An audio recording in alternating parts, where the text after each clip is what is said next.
ನಾನು ಬರೋಕ್ಕಿಂತ ಮೊದಲು ನಿಂಗೇನಿತ್ತು? ಯಾರಿಗೆ? ಮಾವನಿಗೆ, ಲಾಭಾನಿಗೆ.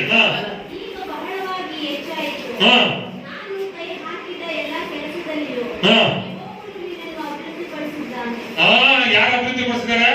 ನನ್ನ ನಿಮಿತ್ತ ನಿನ್ನನ್ನ ದೇವರು ಅಭಿವೃದ್ಧಿ ಮಾಡಿದ. ಹೌದಾ ಇಲ್ವಾ? ಲಾಭ ಹೆಂಗೆ ಅಭಿವೃದ್ಧಿ ಮಾಡ್ದ? ಅವನು ಬಂದಾಗ ಯಾಕೋ ಅವನು ಇದ್ದಿದ್ದ ಸ್ವಲ್ಪನೇ.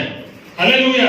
ನಾನು ಒಂದು ಮಾತು ಹೇಳ್ತೇನ್ರಿ, ನಿಮ್ಮ ನಿಮಿತ್ತ ನೀವು ಕೆಲಸ ಮಾಡುವಂತ ಜಾಗದಲ್ಲಿ, ನೀವಿರುವಂತ ಜಾಗದಲ್ಲಿ ನಿಮ್ಮ ನಿಮಿತ್ತ ಅನೇಕ ಜನರಿಗೆ ಆಶೀರ್ವಾದ. ಹಲ್ಲೆಲೂಯಾ. ಯಾಕಂತ ನಿನ್ನಲ್ಲಿರುವಂತ ದೇವರು ಸತ್ಯವಾದ ದೇವರು. ನೀನು ಕೆಲಸ ಮಾಡೋ ಜಾಗದಲ್ಲಿ ನಿನ್ನಿಂದ ಆ ಕಂಪನಿಗೆ ಆಶೀರ್ವಾದ, ಆ ಸೂಪರ್ವೈಸರ್ಗೆ ಆಶೀರ್ವಾದ, ಅಲ್ಲಿ ಇರುವಂತ ಎಲ್ಲ ಕೆಲಸ ಕಾರ್ಯಗಳನ್ನ ಆಶೀರ್ವಾದ ಮಾಡ್ತಾರೆ. ನನ್ನ ಮಗನು ಮಗಳಿದ್ದಾರೆ ಅಂತ ಏನೋ ಅವ್ರು ಪಟ್ಟಂತ ಪ್ರಯಾಸಕ್ಕಲ್ಲ. ಹೋದಾಗ ಸ್ವಲ್ಪ ಇತ್ತು, ಯಾಕೊಬ್ಬನ ನಿಮಿತ್ತ ಹಲ್ಲೆಲೂಯಾ ಲಾಭಾನನ್ನ ಅಭಿವೃದ್ಧಿ ಪಡಿಸ್ಬಿಟ್ಟು. ಹಲ್ಲೆಲೂಯಾ.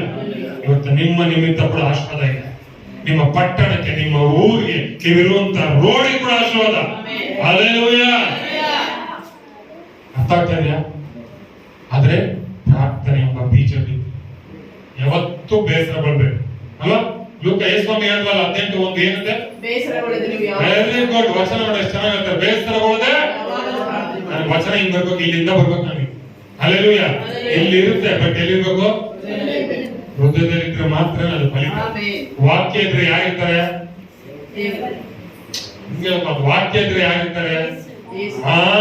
ಅದನ್ನ ಯಾಕೆ ಯೇಸು ಹೇಳಿದ್ರು, ಯೋಹಾನ ಸುವಾರ್ತೆ 1:1 ಆದಿಯಲ್ಲಿ ವಾಕ್ಯವಿತ್ತು, ಆ ವಾಕ್ಯವು ದೇವರ ಬಳಿಯಲ್ಲಿತ್ತು, ಆ ವಾಕ್ಯವೇ ನರಾವತಾರ ವ್ಯಕ್ತಿ ನಮ್ಮ ಮಧ್ಯದಲ್ಲಿ ವಾಸ.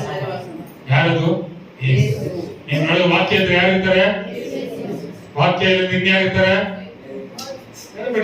ಅವ್ರು ಇರ್ತಾರೆ. ಹಲ್ಲೆಲೂಯಾ. ಅದಕ್ಕೆ ಏನ್ ಮಾಡಬೇಕು? ವಾಕ್ಯ ಮನೆಯಲ್ಲಿ ಇಟ್ಕೋಬೇಕು. ಹಲ್ಲೆಲೂಯಾ. ಏನ್ ಮಾಡಿದ್ರಂತೆ?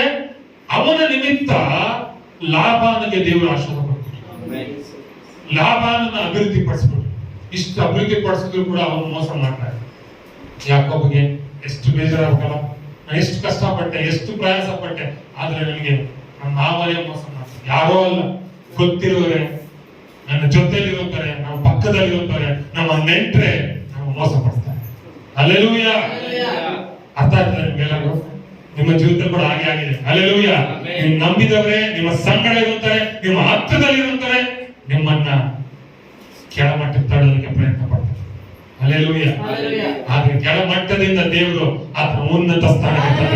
ಎಷ್ಟೇ ಕೆಳಮಟ್ಟಕ್ಕೆ ನಿಮ್ಮನ್ನು ತಳ್ಳಿದ್ರು ಯೇಸು ನಿಮ್ಮ ಮೇಲೆ ಕೆತ್ತೋದಕ್ಕೆ ನಡೆಯಿದ್ದಾರೆ.